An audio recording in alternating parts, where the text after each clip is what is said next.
আজ আলোচনা করতে চলেছি গাজী বাবার মাজার নিয়ে।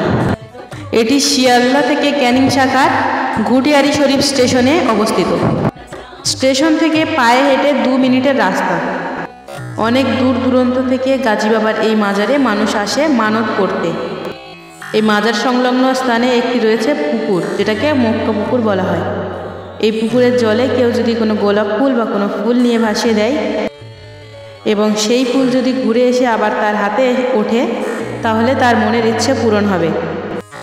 এবং হাঁড়িতে করে ছোট ছোট বাচ্চাদেরকেও ভাসাতে দেখেছি।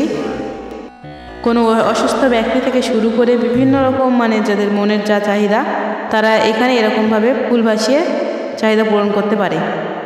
প্রত্যেক বছর 17 শ্রাবণ এই মাজারে একটি মেলা অনুষ্ঠিত হয় এবং মাজার সেজে ওঠে আলোর ঝলকানিতে। শুধুমাত্র মুসলিম নয়, হিন্দু থেকে শুরু করে বিভিন্ন রকম সম্প্রদায়ের লোকেরা এই মাজারে আসে তারা দেখতে। 17 শ্রাবণ রাতে যে মেলাটি হয়, কথিত আছে 17 শ্রাবণে গাজী বাবা জেদ্দা থেকে জল আনতে গিয়েছিল এবং সেই জল কিছুটা দিয়ে 1.5 না 2 কোপে নাকি এই পুকুরটা তৈরি করেছে, যেটি মক্কা পুকুর আমরা দেখালাম কিছুক্ষণ আগে। এখন যে দেখতে পাচ্ছ এই লাইটিং চলছে, চারিদিকে লাইটিং এবং ফোয়ারা বিভিন্ন কিছু দিয়ে একদম মনোরম পরিবেশ তৈরি করা হয়েছে। সারা বছর ধরে এখানে ভক্তদের যাতায়াত চলে। তবে 17 শ্রাবণ লোকের এত ভিড় হয় যে এখানে গা গলানো যায় না। দেখতে পাচ্ছেন কত সুন্দর একটা দৃশ্য।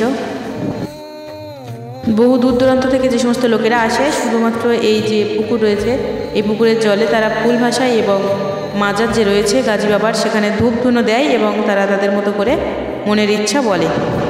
এখন চলে আসতে পারেন আপনি।